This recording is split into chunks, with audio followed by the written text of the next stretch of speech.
Стартовавшее 24 июня 2009 года в Сыктывкаре, Республика Коми, совещание координаторов общества «Матис» Александра Кастрена завершилось 27 июня. Впервые совещание проводилось в России, в Финно-Угорском культурном центре Российской Федерации. Цель совещания – осветить изменения и упорядочить подачу проектных заявок на соискание финансовых средств из финляндской программы поддержки культур финно-угорских народов в России, финансирование которой осуществляет общество «Матиса Кастрена».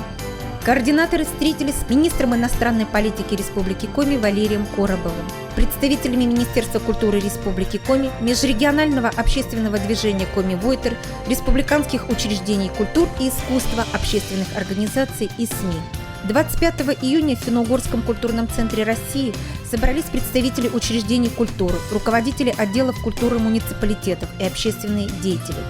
Цель их визита – получение консультаций по подаче проектных заявок в общество «Матис» Александра Кастрена. Информацию гости получали из первых уст. На все интересующие их вопросы отвечали председатель совещательной комиссии общества «Матиса Кастрена» господин Сеппа Лалука и координатор проектов общества господин Тармо Хаккаранин. Как сообщили консультанты, сроки подачи заявок не ограничены. Пребывание координаторов общества Кастрена в Коми сопровождалось обширной культурной программой. Следующую встречу координаторы решили также провести на территории одного из финно-угорских регионов России.